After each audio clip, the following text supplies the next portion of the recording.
Welcome to Film Freaks. This is Justin Llewellyn. Eddie Williams. And here we are talking about one of the most... It's been a while since we've done one of these retrospectives on franchises. We took kind of a hiatus after our last one, which was the Predator franchise, which we did back in around November of last year. So for those of you who haven't checked that one out, that was the last one we did here on SoundCloud and on YouTube. But now we're talking about one of the most influential franchises of that started in the 1980s, and also landmarked James Cameron into a superstar director, which is 1984's Terminator. All right, so a little backstory on this. Now, James Cameron, who started out doing films, he started out, before he did Terminator, he actually started out as kind of an assistant director on different films. Like, for example, what many people don't know is that there was an earlier film he did from 1981, I believe, called Piranha 2, which was the sequel to the first Piranha. Yeah. He actually... that one. I haven't seen it in so long, though. Well, the thing was that with that film was directed by another guy, but after about the last 2 weeks, the original director left, and so James Cameron was brought in because I think at the time he was working as like a makeup artist, or he was some kind of like cinematographer or whatever. Yeah. But whatever he was doing, he was called in to do the last 2 weeks of shooting. So technically speaking, that's actually his first movie. Yeah. So, and that film also starred Lance Henriksen. Yes. So I haven't seen Piranha 2, but that's where I heard a lot of backstory from. I can't really remember that. I do remember the first one, the old school one, and I remember like how they did it was like it was kind of like the graphics were kind of weird. It's like they would show you fish that look like piranha, yeah, like like swimming, look like it might be in somebody's like aquarium or whatever, and then like you really didn't see them kill or anything. It was a weird situation. But like I said, I can't really remember the original Piranhas or anything. So. I do remember the first one a while back. It was one of those films that it pretty much it was basically a satire of Jaws, basically. Yeah. But in the sequel, pretty much it wasn't until after the sequel get really ridiculous. They had flying piranha. Yeah, flying piranha. But basically to kind of in context to this, James Cameron started working, had pretty much already, I think he already finished the script for Terminator, and then a few years later he turned it in to get it made. So with 1984's Terminator, believe it or not, I actually didn't see this film until after I watched the second one when I was little. Because I'm from the 80s, so I was able to stay consistent with these movies one after another. You were born like 92, 93ish, so it's like, and then you got to think time of growing up. You don't come out of your mom and say I'm gonna watch Terminator or a movie. So you got to give at least 6, 7, 8 movies for you, 8 years for you to kind of know the variety of knowing what movies are. So it probably took you quite a while, right? I mean, so I could see for you, but me, I was able to watch them consistently. So yeah, and pretty much this was the film that also that pretty much launched Arnold Schwarzenegger to fame, because basically the story goes because you got to think he was in Conan and all that other bullshit. Yeah, he started out with Conan in 1982. It's just this is what really made him A-list right here. Yeah. So again, basically the story goes, it's in the near future where humanity is wiped out, and it's a battle between humans and robots. And these robots are known as, from this evil organization called Skynet, which pretty much wiped out humanity, and they have all these different, they're basically different models, but they're pretty much Terminators running around trying to kill all of humanity, that's what's left over. And there's a guy in the film who pretty much is sent back in time, whose name is Kyle Reese. And with the whole, basically this, to kind of get it started, he's sent back in time to stop another person that's sent back in time, who looks human on the outside, but on the inside he's actually something else, and that's the Terminator that's sent back, played by Arnold Schwarzenegger. Yes. And so when the movie first starts, we see that the Terminator is sent back in time, and his mission is to assassinate Sarah Connor, because as we later reveal in the film, that Sarah Connor is... If she dies, then they lose John Connor, her son, who's supposed to be leading humanity through this war and winning it, and killing Skynet. So they're ordered to take him out. But as that's going, you get Kyle Reese, like you said, he's sent also at the same time to protect Sarah Connor. Yeah, and then as the film first starts, we get our glimpse of what the Terminator looks like, and even this day, from like when it first shows like the opening shots of the city and all that, even this day, the cinematography and the way it kind of gives it that gritty look to it really holds up still. I still think it holds up, and you know what? It doesn't. It's not really that clear cut HD high def fucking Gladiator type cinematography either. It holds up in its own unique antique way, and it still has that really old 80s really kind of retro feel to it. Yeah. I really enjoy the look of it today. It doesn't need to be ice clear HD quality. Yeah. You know, I like the grittiness of it. Well, not just that, but the opening like score also helps too, because that synthesizer. I'll say right now, I will music. say that the opening score for I do like both of them from this one, the first and the second one, but I like the authentic from the first one. Yeah, because it gives you that very kind of, well, in this case, tech noir, like kind of film noir as well, tech noirish. The second opening felt like a box office. Yeah, like an actual action movie, but the first one was like tech noir, like it was really underground. Yeah, and pretty much the story goes. And who did the score in this one? I think it was either I think it would.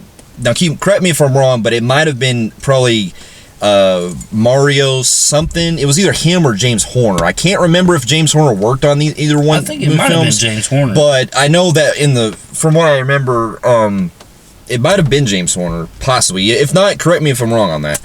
But anyway, as the story goes along, we see that the Terminator, when he's first entering back in time, because when he's transported, he's from it shows like these lightning like bolts and all that, or you see like these shock waves that when he first comes around and he's butt naked, because basically in order to time travel you have to be butt naked, and you can only skin can go through the time portal. Okay, just to kind of throw this out here real quick, I looked it up, and the score, the guy who did the score was Brad Fiedel. Okay, yeah. And then what's also funny is that this is also the first film that I saw that had Bill Paxton in it. Yeah, this is when Bill Paxton. I don't think he did anything before this, but if he did, he was very low budgeting and was just known for cameo guy. He was a cameo guy, didn't really play anything, and he was young as fuck in this.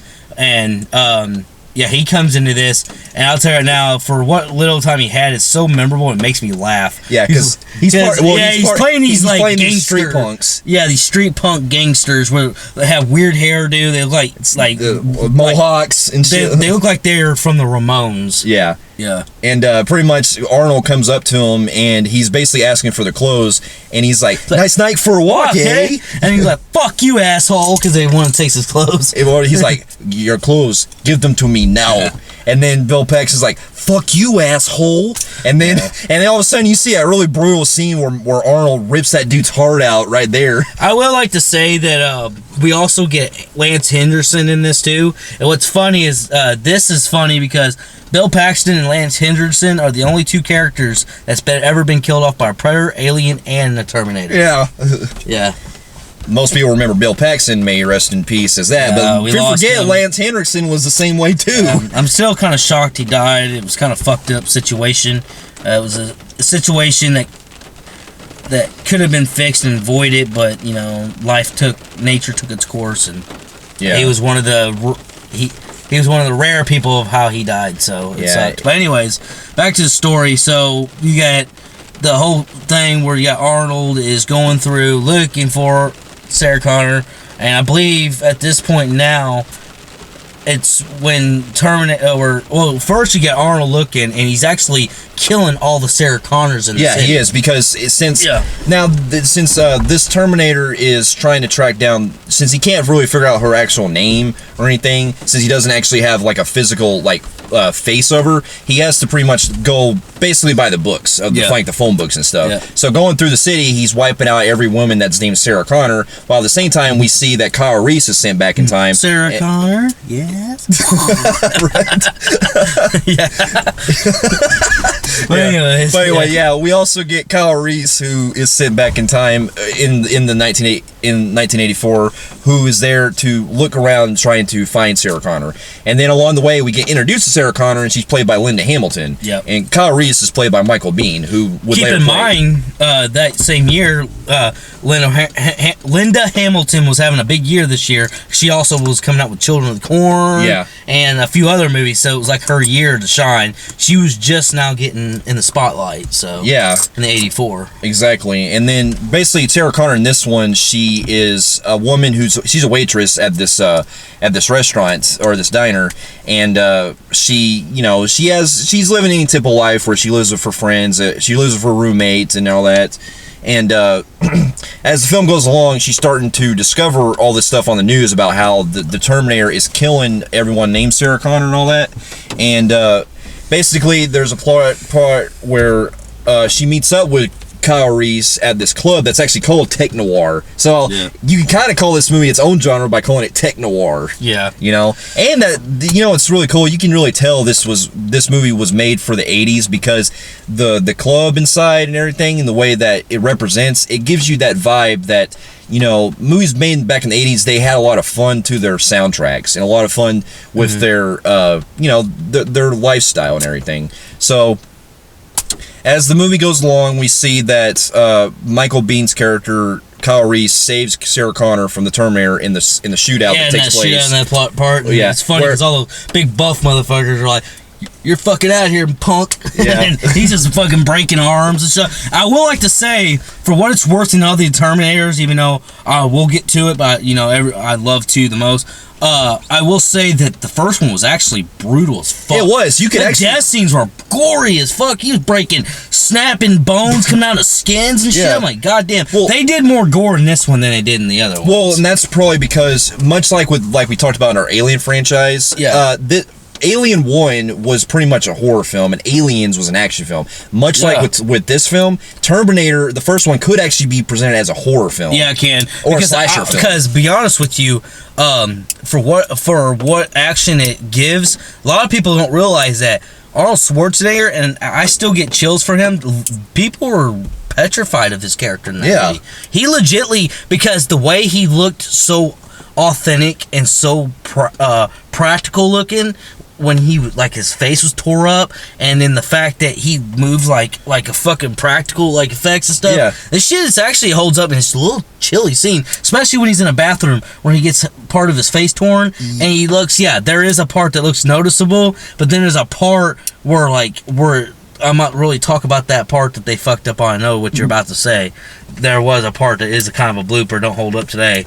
But anyways, but for when he's in because the movie, if you look at it, it's kind of shot black and blue looking, like a really dark. Well, that's what I'm saying. And it mixes really well with his look. It does. It not just that, but I like the way that he wears those sunglasses, and he's going he has that Terminator vision through those goggles. Yeah, basically. But anyways, so basically, as it goes along, we at first Sarah Connor, she doesn't believe Kyle Reese because she thinks that he's pretty much going crazy and all this shit. Yeah. And as the movie goes along, when we get to see that she is starting to believe him and all that, the cops are looking for her because they feel like they're questioning her about the events that happened and everything, and how they're linked to the murders. Murders because of Sarah Connor's her name. And so as we see that the cops take in Sarah Connor and they actually question Kyle Reese, and that's when we get to the backstory that Kyle Reese is telling everyone about, and they don't believe because he's telling them about how he was sent back in time from John Connor. And if you are born from before '84, then to you that scene doesn't make sense to you because you already kind of knew before seeing the movie, especially '90s and 2000s kids, because you've always heard about it. But could you imagine that being the first movie and you were born before '84, and then getting that reveal that was bigger than what it is now? Yeah. So it's oh my god, there's a bigger thing and all that stuff. And then at the same time, this part, I don't know, it's sorry, but it makes me giggle. Arnold comes in and he talks to that policeman and goes, "Sarah Connor," and they're like, "No visitors." And he starts looking around and seeing planning entrance, and he fucking just drives right through. Well, no, it's after he gives this famous line. He's like, "I'll be back," and then all of a sudden this is becoming a staple in a lot of his films. Afterwards, he would do that, and then after a scene later, he would come back with a fucking car and drive it through something, and he hits that cop in the wall. And then we get pretty much one of the best. And you're talking about probably the most deadliest scene out of the whole franchise, where you see more bodies. Because in this part, you see pretty much, it becomes like a slasher part. Well, it basically becomes like Assault on Precinct 13 from the original John Carpenter flick, where he's basically shooting this entire police station up and shooting everyone in his way, and nobody can stop it. As fuck. Yeah, he's like blowing dudes left and right with shotguns and machine guns. Where he gets Lance Henderson too. Yeah, and it goes after they killed his friend. And while this is, to my opinion, this is actually a big left out. We did forget during the interrogation, that's where she meets that psycho ward. Dr. Silverman, who would later be in pretty much 2 and 3. Yeah. And he becomes pretty much a big role in these movies. Yeah. Because he's actually, in this film, he's actually becoming obsessed with Kyle Reese and wants to get more of his story. Yeah, and the second one, he gets more obsessed with Sarah Connor. And so, with this one, pretty much he's introduced, and he doesn't really have like much screen time that he does with 2. But with this one, you start to get to see why he's pretty much becoming obsessed with stuff. Yeah. And so, after the cops get all killed, and then Arnold's looking for. The Terminator's looking for Sarah Connor. They escape, and then we get pretty much that funny scene later where Arnold goes back to his apartment, and there's that janitor or the manager is coming around looking like knocking on the door. He's like, "Hey, buddy, you got a dead cat in there?" And then Arnold says his another catchphrase that he got from Bill Paxton's character, where he's like, where he's doing his selections of conversations, and he's saying, "Fuck you, asshole." I love when 80s, 90s were big on throwing these funny things where you get a janitor, sometimes black, and a dude would come in like, "Hey man, what are you doing in there?" And those were famous for 80s and 90s movies, and then you got some smart ass one-liner and shit. Yeah. Go fuck yourself, bitch.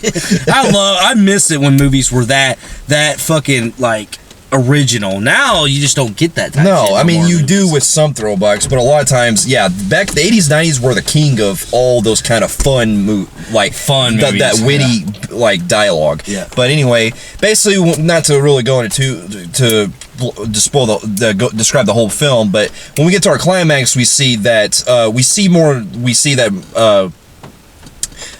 Kyle Reese and Sarah Connor, after they have sex, and it was a pretty steamy love scene there. Yeah, it showed a lot of tit and ass. Yeah, almost pussy, almost. Yeah, but pretty much we get to our final climax, which involves this really cool action chase where you see the Terminator basically taking this dude's truck, and that would actually become his vehicle in every movie, where he takes the guy's truck and he's going after Sarah Connor and Michael and Kyle Reese, and he's going down the highway and all that, and you see all the damage that he's going through, going through the city and shit.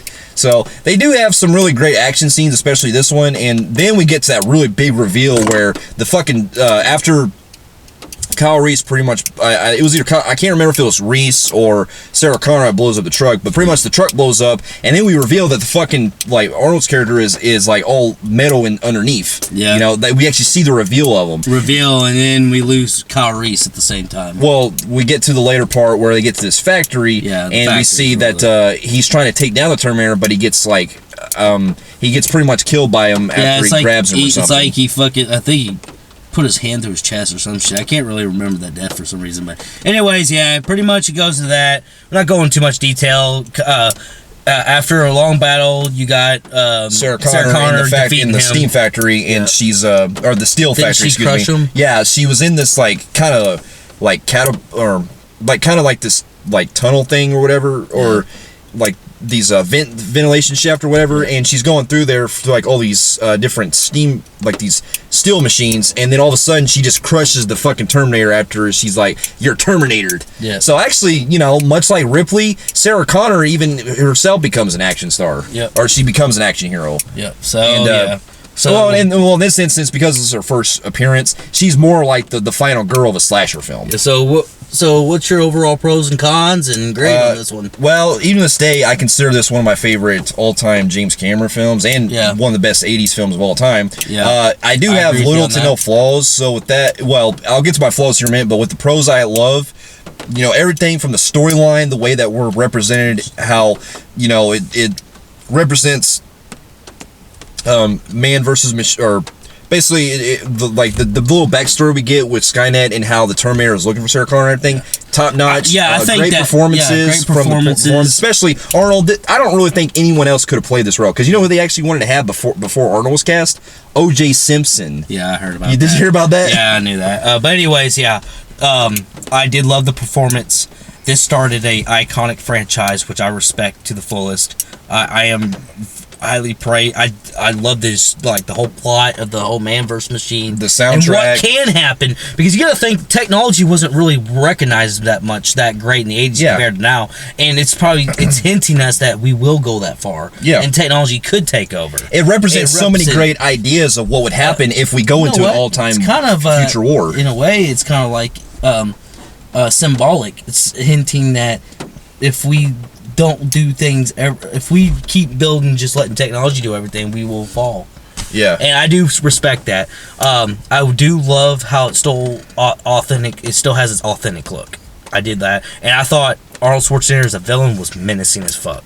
Yeah. But with that, do you have flaws in this? The only flaw I can kind of see is, and this is not really with the movie itself, but I guess since it's kind of gotten, as time has kind of aged, there are some effects I will say don't hold up too well. For example, the part where Arnold is fixing his eye. Yeah. At first, when you see it, it's kind of cool. You do see him do the practical, like he's a robot. Well, when he puts the eye in, and then you start seeing his head kind of moving around, it still looks fake. It held up when it first came out, but now if you look at it, that effect doesn't work too well. And I did catch some of the stop motion with some of the when he's revealed as Terminator looks kind of off in some parts when he's like walking, but when he gets like the final part where he's fighting Sarah, it's fine. But when we first see him, it does kind of look off. Yeah. So with that, I'm gonna give it a 9.5 out of 10. Terminator. Fair enough. I'm going to agree with you. I'm giving it a 9.5 out of 10 as well. Yes. All right. So with that. So pretty much after the success of Terminator, it actually, now keep in mind, Terminator 1 was actually shot on a very low budget. It looks budget. Well, but it's on back in the day, it was considered a moderate budget best. So after this was and they thought it was going to be a standalone movie. There weren't plans on trying to do a sequel. Yeah, but little do we know that film actually got it made James Cameron into a household name. It got him in the blockbuster era. They just wanted to make it just one movie, but after the budget they made, the money they made, the fact that fans and critics critically acclaimed this movie, and it just got a standing ovation by everybody and got a 98, 99%. They knew that they had to come back and do another one. Well, and here's the thing, is that before we even got to the second one, there was actually a long hiatus, because in between films, James Cameron was not only writing a new script for the sequel, but he was also doing 2 other films in between. He was doing the next one, which would be another great film right after, which was Aliens, which we already discussed that film in our previous retrospective. Which is funny, because he's a director who's done probably the 2 best sequels in history of all sequels known to man. Absolutely. And then after that, he did The Abyss, which I haven't seen since I was little. I have to rewatch that. But I remember enjoying that one when I was little. Yeah. So it wasn't until 1991 when we finally get to the king of all, pretty much, basically the landmark of current action films today. Yeah. And the film that I actually watched before the first movie, because when I was little, believe it or not, I watched the film the first time on VHS. It was Christmas morning. I got the film on VHS, and I watched Terminator 2, which is Terminator 2 Judgment Day. So with this one takes place about, I want to say in the future, I'd say about maybe 15 years, because the movie itself is set in about 1994, 97, whichever one. The movie came out in 91, but it's set in 94, 97. 97. Okay, 97. So on this time, it's about roughly 13 years later, 13 years later, and we have the film starts with pretty much Sarah Connor narrating with basically showing how Skynet, like how humanity is taken over by the machines, like the first film, and basically explaining the backstory how the Terminator was sent back in time in the first one, trying to kill her, and that in the future, John Connor was leading the resistance and everything. I did like the open narration they did where it's like, you know, then I had a son, you know, and all that stuff, and it brought it up. And then it had one of probably the coolest opening credits ever. Yeah, we would get that kick-ass theme where it goes, because you remember the first one, they kind of kept it low budget. It kept it very kind of low budget. Well, but this one, they were like, box office. You know, they were really going for the box office. They were giving a more heroic theme because in the first film, it was built up like it was a fucking slasher film. Yeah. So this one, they make it to where you're really getting pumped into the theme song that plays already, and we get that cool opening shot where it shows the title and it says T2, and it has like the metal look to it with the the face burning. Yeah, and then all of a sudden it cuts away. It basically opens into a truck basically after that, which I thought was a cool effect. Yeah, and it's funny because there's something we failed to mention the first review, and the first one was they both start off with a black trucker, and he's always saying some shit like, what in the hell is this shit? I don't know. I think he might have been white in this one this time. In the second one, I can't remember. It's been a while, but anyway, they always say something funny like, "What the fuck?" Yeah. So much like the first film, we have it opening with Arnold Schwarzenegger coming back in time from the time portal again. And at first, when you're first watching, you're kind of led to believe that he's playing the same Terminator from the first one. And you know, you got to think for people who grew up like, you know, old enough to watch the first one when it came out, and then they get to this one, you're thinking he's playing you know, that same bad, but then people start noticing, hold on here, what? And then they did that twist, like, could you imagine how big the twist meant for those people? Yeah. Back then, that he was good now instead of bad? Well, because at first when you see him going to the bar, because it shows that he's getting his clothes from this biker, which is... He's kind of doing the same like he did in the first one. The only difference is that instead of killing them, he just throws these guys around because he's getting their clothes. Now, this is actually, believe it or not, is actually an iconic scene that would be made fun of in movies and in later sequels. And let me get to this. So he goes into this bar. He's butt ass fucking naked. This is where they start. At the time, they were promoting a lot of motorcycle-ish, where you had the stereotype with the black glasses, leather clothes, and then they always listened to "Bad to the Bone." It promoted that song in this George movie. Thorogood. And it became an iconic scene. But it's funny because he's naked and he talks to this one, and this fucking scene made me laugh because he's like, "I need your clothes, your boots, and your motorcycle." And he goes, "You forgot to say please." Burns his boobs. The circus. Dude, what was funny is like, he breaks his arms, and then like people are stabbing him and shit, and then he starts beating her ass, man. It was pretty brutal, man. He threw that dude on the fucking goddamn oven. She's like, ah! Yeah.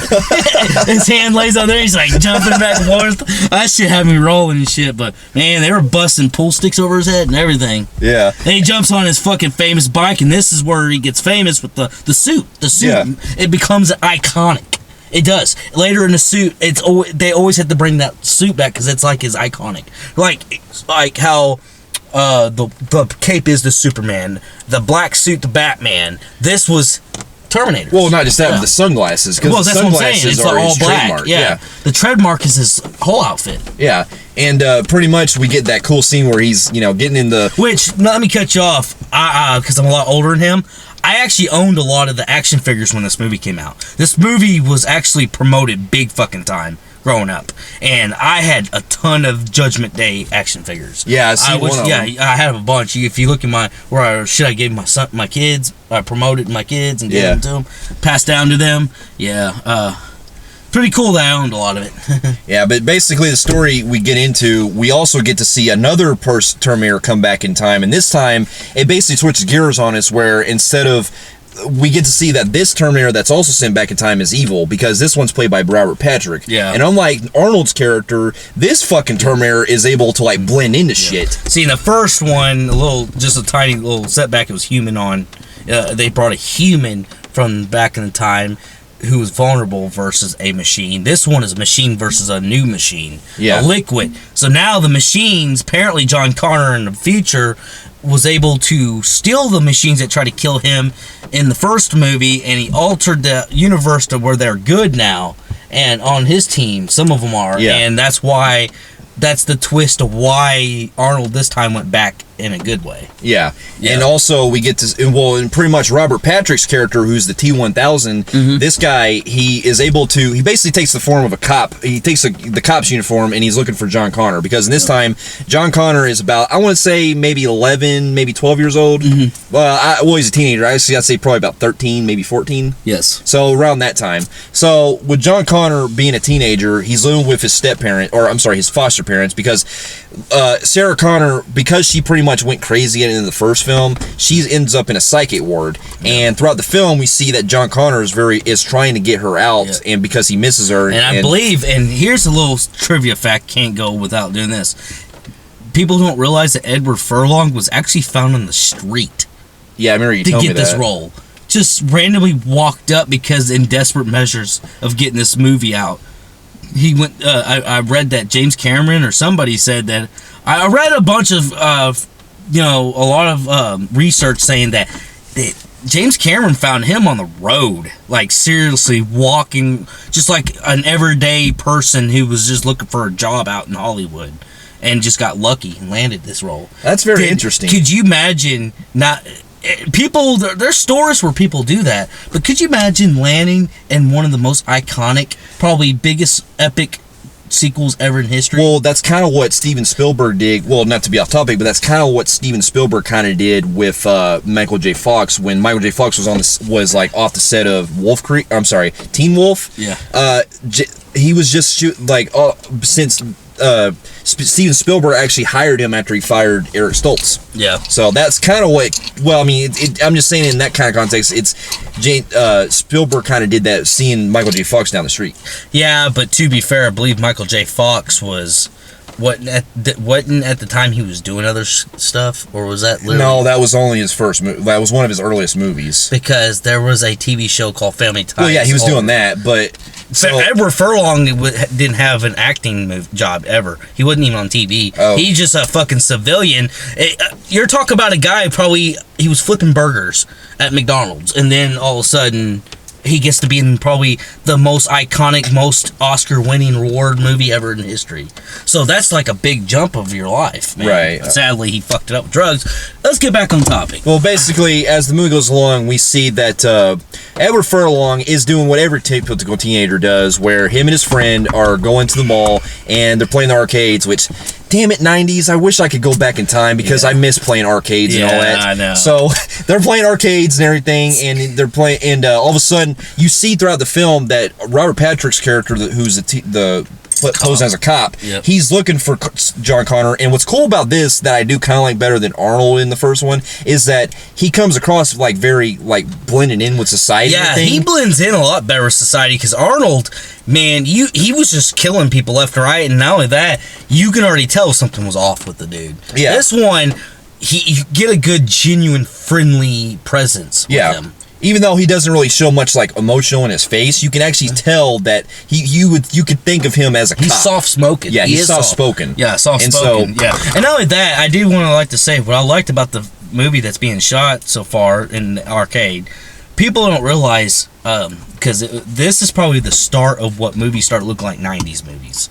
You know, everything under this movie looked 80s. This is, I think, in my opinion, what started the official face of the 90s, because this movie does look very 90. Well, and it's also 91, which was like the early start of the what funny the 90s thing is, movie in 1990 and movies in 1991 until this movie didn't even look 90s, they looked 80s, because they were coming off of that decade. Yeah, they're coming off that decade. I'm saying this movie started the official look of 90s, because there ain't nothing that looks 80s in this movie. Everything is pure 90 looking. Well, it doesn't help. Well, the only thing I can see came from the 80s, but it was released it was recorded in the 90s, was Guns N' Roses, because in the film we get to hear that catchy song "You Could Be Mine." Yeah. So anyway, we get to see that the T-1000 finds John Connor, and at first, when I first watched it, I thought that the T-1000 was actually trying to save John Connor from the Terminator, because that's the cool twist. That's the cool twist, is that when it pops in, you see Arnold carrying this guns. Well, you see a box of roses that's actually guns, a shotgun inside. And at first, when I first watched it, I thought Arnold was going to kill John Connor right there. But it turns out he's fucking blowing away the T-1000 right there. And at the time, because of John Connor, you thought they were going to do some kind of twist where they're going to kill John Connor early. And then it was going to be Sarah breaking out and having to alter shit to fix everything. But, you know, it did that twist on you, like, what the fuck?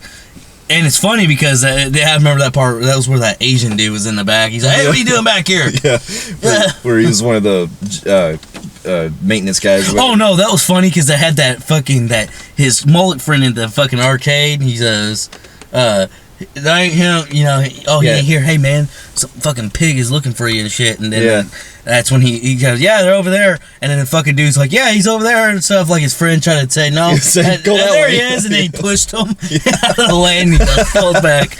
Yeah, I remember that. But then we get this cool fight where we get to see when Arnold when he first shoots the T-1000. That's just your first glimpse of how well these fucking effects still hold up. Oh my god! This film was one of the early. It changed technology. It did. This is one of the earliest films that actually landmarked CGI on how to do it right. This is the film to go to for how CGI was done properly. Yep.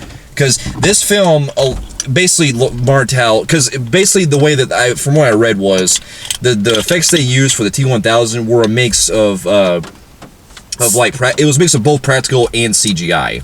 And so when you first see the holes, even to this day, I still can see how well that blends in so good. Oh yeah, I liked how. And then when you realize that this motherfucker can actually repair himself, regenerate. In seconds, you're like, oh fuck, how are we gonna kill this son of a bitch? Yeah, because he can't die. Yeah, and then you get the epic fist fight battle where the guns are now put down and Arnold's getting slammed against the wall. Yeah, and it does that fucking famous other song. I like to call it Terminator 2nd famous score in this, where it was like dun dun dun dun dun dun dun, where they have that fight. Dun, dun, dun, dun, dun. Yeah. Well, anyways, they're like, and then it leads to the parking garage, and then we get the bike chase, where John Connor is on the motocross bike, and this, I'll tell you right now, this scene has been it's been parodied so many times. It's actually popped up in video games too, because basically John Connor gets on this motocross bike. He's leaving this parking garage at the mall because the T-1000 is after him after he knocks Arnold out.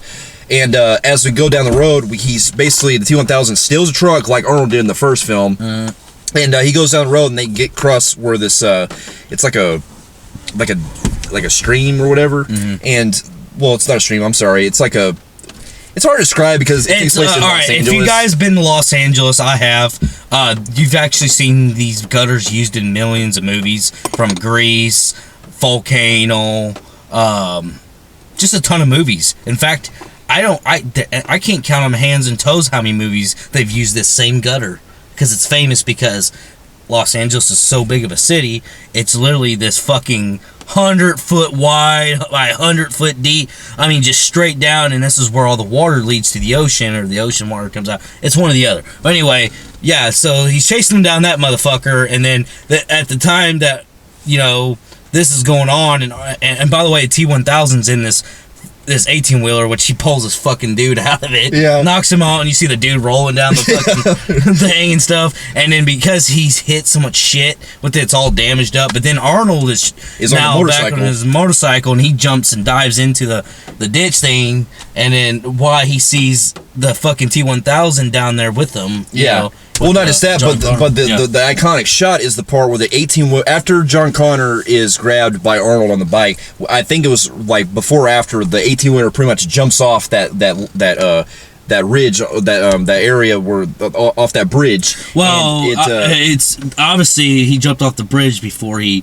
ran over John Carpenter's back. Right, I'm sorry, it was before, because that happens down at the gutter thing. Right. So, but what I'm saying, that shot right there, that would later be used in video games like Grand Theft Auto San Andreas, because there's a part in that game where you're going through a similar situation like that. So that scene right there is very iconic alone. But anyway, after they pretty much escape, we see that John Connor is trying to basically convince the Terminator to look for Sarah Connor, because the whole goal was the Terminator was sent back to protect John Connor from the T-1000. And at first, the Terminator doesn't want to do anything with John Connor because he feels like his whole mission is to protect him and not really go anywhere else.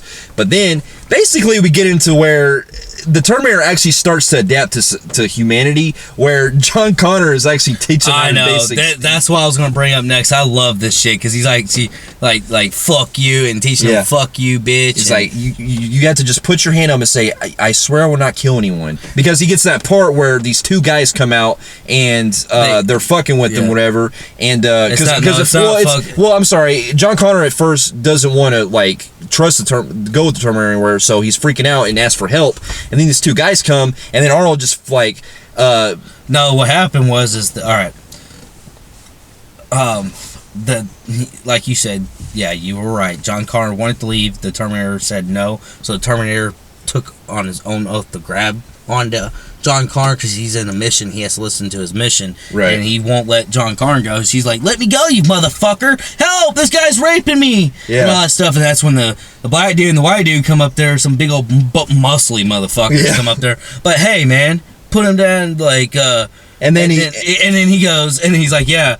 And then he decides to fucking start a fight between both of them. He's like, he's like, fuck you, little dipshit. He goes, oh, you call him moi? A dipshit? Hey, knock these two motherfuckers out. He's like, grab this guy, William. He starts pulling his fucking hair. And then like, ah, you bitch. And then he grabs that, and then the dude tries to shoot him, and then he grabs that gun, and then he tries to shoot him, but then Joker's like, no, don't do it. And then that's when he teaches him how to basically not kill anyone. Yeah. He's like, you just can't go around killing people. Yeah. He's like, I'm a Terminator. That's what I do. So we're gonna skip in down the road. So we get Sarah Connor. She's in this nut house, and she's with the doctor from the first Dr. Silverman, and they're talking about the events what she did in part one, and this time Dr. Silverman's making it out to like it never existed and happened, making her look like a nutcase and saying, no, there was no Terminator. You're dreaming. Yeah, it was all you. Not just that, but this is one thing I do love the special. One of the things I really love about the special edition that I have on DVD, we actually get a reappearance of Michael Biehn as Kyle Reese. I remember that scene. There's a scene where Sarah Connor is dreaming about Kyle Reese because she has memories of him and all that, and because he tragically died in the first one, she has memories of him, and Michael Biehn's character Kyle Reese is trying to convince her, like, you can't give up John. He is our hope with everything. Mm-hmm. So that was cool that at least that scene showed how much humanity you can still see. And it was cool that he still looked like he got off the set from part one. Yeah, he was wearing the same trench coat. And looked the same physically and visually. That was pretty cool. But not just that, but basically that scene is to motivate Sarah that hope is still with John. Is that you can't give up John because he is the salvation. Yeah. So, and it also comes into context later when we get to that part where she's talking about fate is what we make. That comes into context with that too. So anyway, the film basically has it to where John and the Terminator are trying to get Sarah out. And it's funny because they go to that security guard and he still fucking shoots him anyways. Yeah. Yeah, he goes, I just shot him in the leg. He'll fucking live. Yeah, he'll live because he thought he killed him in a spot, and he was just fucking with John Connor. Goes, no, I shot him, but he lived. Yeah, but then but inside the psych, you know what? I could actually really see a whole movie about this psych ward, because this psych ward just makes me really kind of curious what other ideas. Because they have this one guy who's like this ward who's wanting to try to fuck Sarah Connor. He licks her. He starts licking her. He's like a fucking pedophile, which is funny because he looks like that fucking fat dude from Pee-wee's Big Adventure. Still, I thought that he was going to show up with the red bike somewhere. He looked exactly like that fucking dude. Yeah, he did. But not just that, but we also get this really cool scene that this is one of my favorite effects they use in the film. As Sarah Connor herself is already trying to break out, she's actually getting loose and everything. Before that happens, we get an earlier scene where the security guard is getting something from like the vending machine, and all of a sudden we see the T-1000 like rise up. Well, no, what we do is we see the rise up where it's able to blend into like the floor. The floor comes up and it's a T-1000, and then he turns in that dude. It's like, which is funny because behind the scenes that was actually that dude's twin brother in real life. Yeah, so they actually used two actors. Yeah. But anyway, he kills him with that fucking eye, and that effect they use is still fascinating. Which, by the way, at the same time this is going on, the T-1000 eventually ends up, I don't know if it was already happened or it hasn't, but we're not trying to go for detail to detail the movie, but the Terminator actually does that to his step parents. Yeah, he kills the step parents, and it's funny because like you think it's the mother, but you don't see really the mother die, the stepmother. But then you see the fucking the foster father die because like the fucking dude's talking shit to the dog. Shut the fuck up and tell him get his fucking ass home. And then that's when you see her arm raised, but her whole arm turned into that fucking spike. Yeah. And what's interesting is that's the same girl who played Vasquez off of Alien. So that's another reunion of James Cameron. Well, that's what James Cameron did because Michael Biehn also played in Aliens.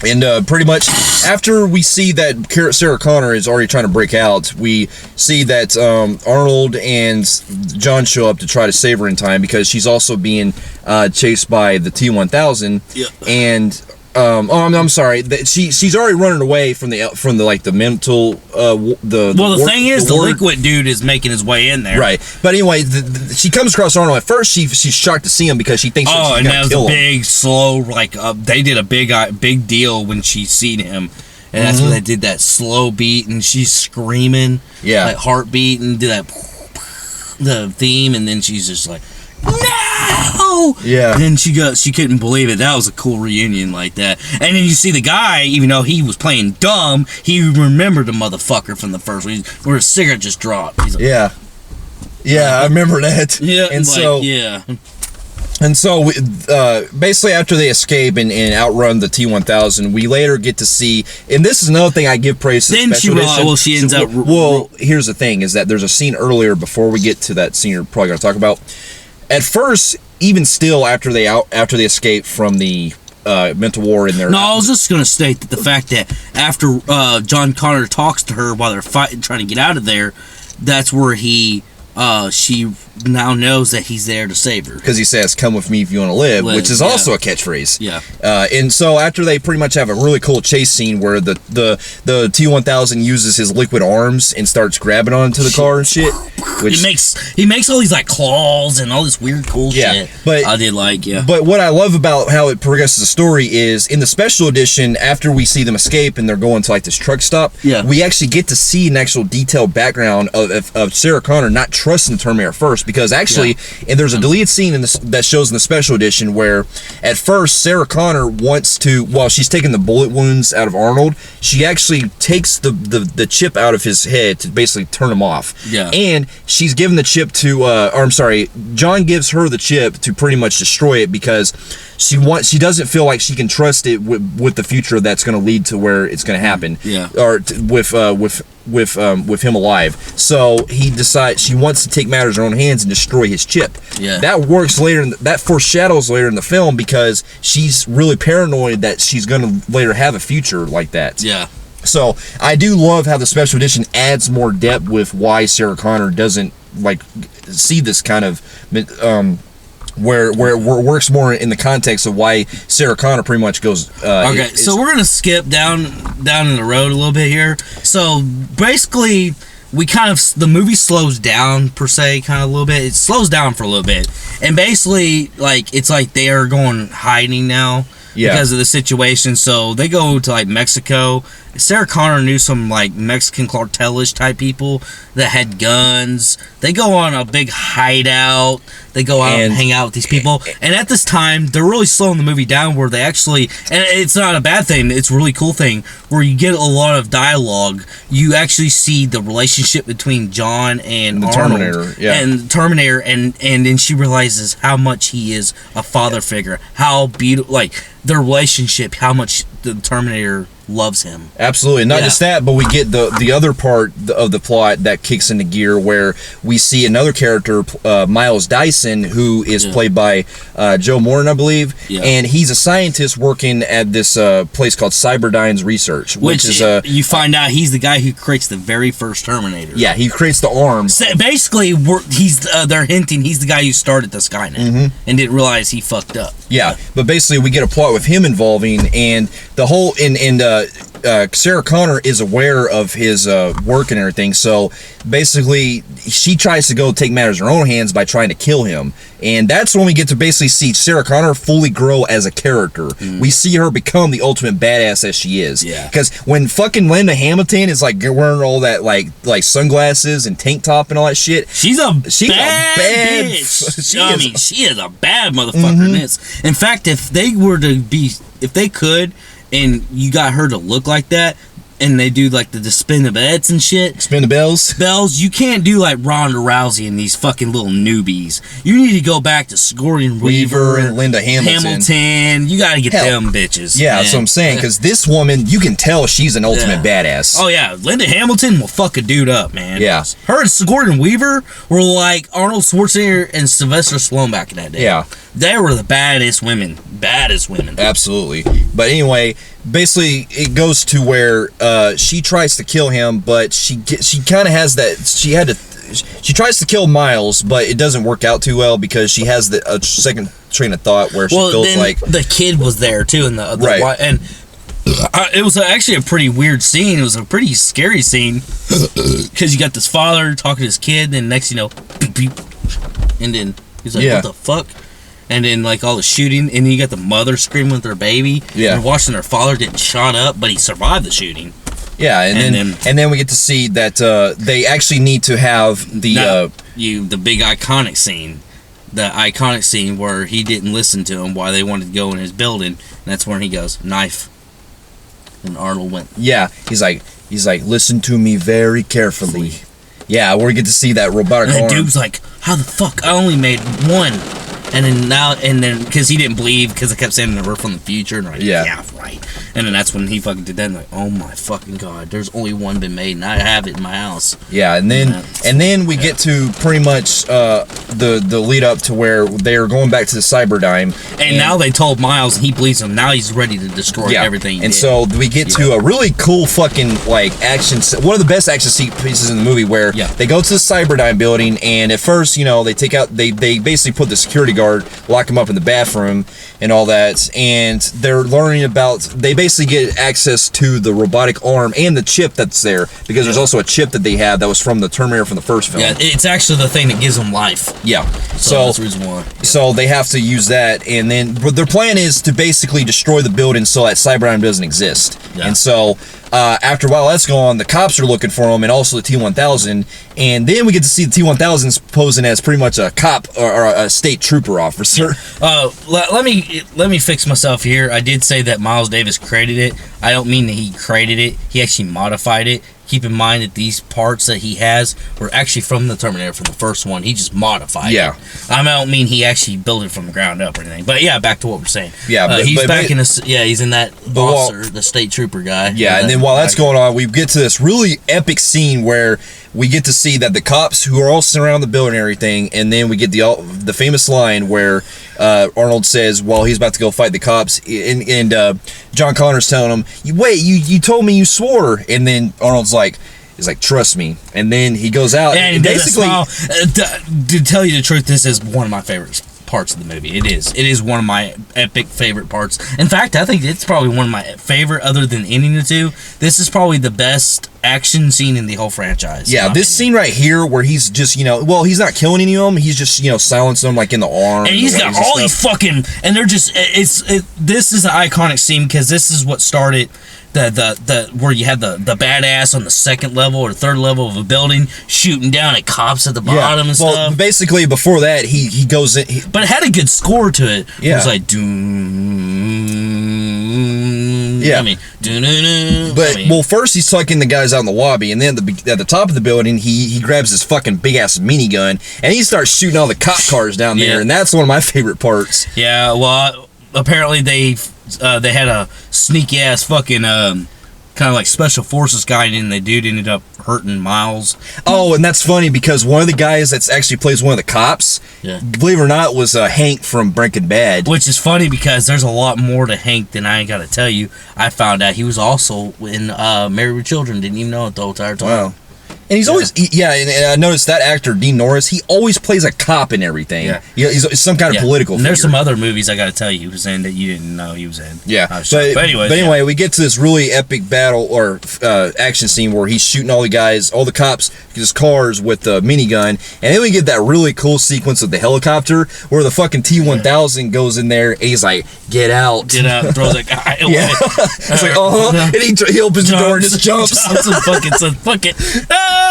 It's funny because the guy jumps, then he screams like, "Oh shit!" Yeah, like you're the one jump, dumb fuck. Yeah.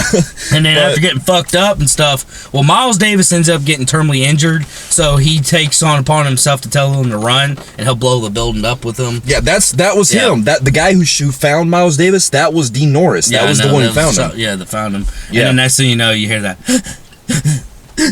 And then all of a sudden, he lets go of the trigger. Oh, fuck! And it blows the whole building up. Yeah. And then we get to pretty much the final climax, which involves the Terminator going and everyone and Sarah and John going to this chase scene on the highway, which is pretty much like the first film. They kind of redo it this time, but it's more grander on scale, where you have the T-1000 driving a semi truck, I think again, or no, I'm sorry, it's an 18-wheeler. He's driving an 18-wheeler again that has like the thing on the back or whatever. Mm-hmm. But anyway, they're going down the road, and then you see that cool scene where they're shooting down at the back. They're shooting in the back and everything, and they end up going to the steel mill, where we get pretty much the final climax where my actual favorite part, other than the other scene we were talking about, where you get him and the T-1000 actually going down to the final battle, which is actually pretty cool because they pull this like a lot of shit where he's mind fucking John Connor, where he's turned it into Sarah Connor, and he's just really. Well, before that, we get to see that after the 18-wheeler is destroyed, we see that the T-1000 is coming up and he's kind of like in this liquid nitrogen. Yeah. All of a sudden, you see Arnold taking almost about before he's about to take a shot at him, and then he says, "Hasta la vista, baby." Boom, and then you think he's dead, but then all of a sudden, because it's in the steel mill's like liquid nitrogen is kind of mixing with this, like, you know, that stuff that we see in the steel mills, where it mixes with it, and all of a sudden he comes back to life. Yeah. And then throughout the film, we get to see a mind games with like you were describing, where the T-1000 is posing as Sarah Connor, and he's trying to fuck with John Connor. And then when he finally reveals himself, he gets in this epic battle fight with Arnold. Yeah. And they go at it, and then, unfortunately, you think that it's the end of Arnold right here. He gets stabbed through the heart, chest, and he shuts down. Yeah, but then all of a sudden, he actually has a reset button that's on his program. But at the time, that's where the Liquid guys is fighting with Sarah Connor and John Connor. Yeah, and you see Arnold get fucked up because you see the damage that he goes through on his face. Oh, you thought, he gets a lot more damage in this one than he did in first one. Yeah. But anyway, basically we get to the final part where the T-1000 is fucking with John Connor with I think it was Sarah Connor with Sarah Connor and John. Well, he stabs Sarah Connor with his things like called to John, and then he's like, "I know this hurts." Yeah. And then all of a sudden, you see Arnold come back. He's raising above, and then he fucking blows the T-1000 with that rocket or grenade launcher. It was something in it, that rocket thing that he looked down when he blew up. He goes, "Oh fuck!" Yeah, and he blows up, and then all of a sudden he's like trying to reform, and then all of a sudden he gets he falls. And he's all like hurt, like Scorpion. That was a cool thing. Yeah, it was. Dude. Even this day, that's what I'm saying. These effects this day, they still fucking hold up. Yeah, so he ends up falling in that fucking burn thing, and it was actually pretty cool because as he's burning alive, he turns into all his victims. Yeah, he does. Like the stepmom, the cop, the security guard. Yeah. Just among others. But in that, he pretty much is finally defeated from that melt because he can't reform. Yeah. So but then we get to pretty much the saddest ending of the film. This is probably one of the saddest movies in my opinion in cinematic history because, God, dude, this movie is made. I'm gonna tell you right now, this movie has probably made millions and billions of people cry. It does. It does. So throughout the film, we see the most that iconic closing. We see seeing how the relationship grows with John Connor and the Terminator. We see that how everything that they bond together as a father because figure they spent son. so much dialogue on it. Yeah, that's what makes you feel for the characters. Yeah, and then we get to see that emotional scene because basically in context, because the Terminator feels like somebody knows that somebody will use his body, or that Skynet can still exist in some form. They have no choice but to use the chip, and that the only way to get rid of it, basically, he has to sacrifice himself by going into the fire. And then he gives that emotional goodbye where he gives John Connor a hug. And he even, for once, he actually trusts, Sarah Connor finally trusts him and shakes his hand. Yeah. Which it was a very heartwarming scene. Yeah. And then we see the part where he's going into the lava, which... If he gets on that thing, and then he basically becomes human for a second right here, because he tells John Connor how much he loves him and stuff. He's like, I find... I'm trying to remember what the line was. I know now why you cry. It's something I could never do, but I know your pain. Yeah. So something like he's that. Starting to feel human right here, and then that's where she pushes the button, he goes down into the flames. Which would later become a scene in pretty much Alien 3. Yeah, which, by the way, that was emotional that was probably one of the biggest tearjerkers, man. There's millions of people that still admit to crying to that. Absolutely. This ending of this film, it got and me. And then he gives the final like, cool thing. Thumbs up. Yeah, like, because they had a bond and stuff, like where he taught him, hey dude, and stuff like that, and so he gives him that last hoorah and shit, and so I was like, damn, man. I know. And actually, you know what? For this ending, this is how you end a fucking franchise. Oh, they should have ended it right here, man. This is how you do it, because I officially believe there's no way something could have went wrong and they had to come back again. That's what I'm saying, because they tie up every loose end that we could have had from the first film and the second one. Yep. Not to mention, you grew the characters more to come to like them, and it's basically the equivalent of taking a first film, but basically ending that first film altogether. A movie that gave a last hurrah. This was the movie that gave the best last hurrah. You didn't need to do anything else with this franchise. Yeah. You didn't. These 1 and 2 are A+ movies. There's no way you can get any better than this. So stop it. Because unfortunately, we'll get to it, they get a lot worse as they go along.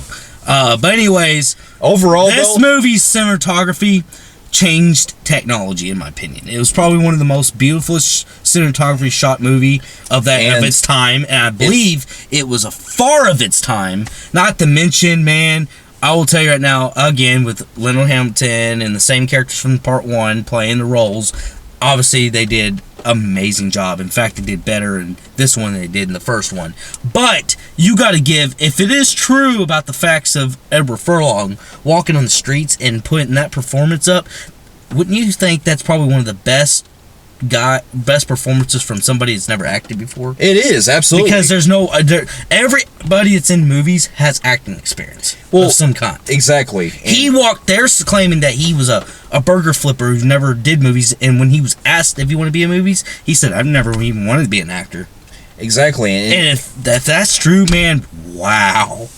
That's what I'm saying. This film changed everything. It changed the way action films are today. Yes. It changed the way how you can do, much like Aliens, you can make a fucking sequel even work better than, either better or even close to the first film. I love Aliens 2, and it's easily up there in my top.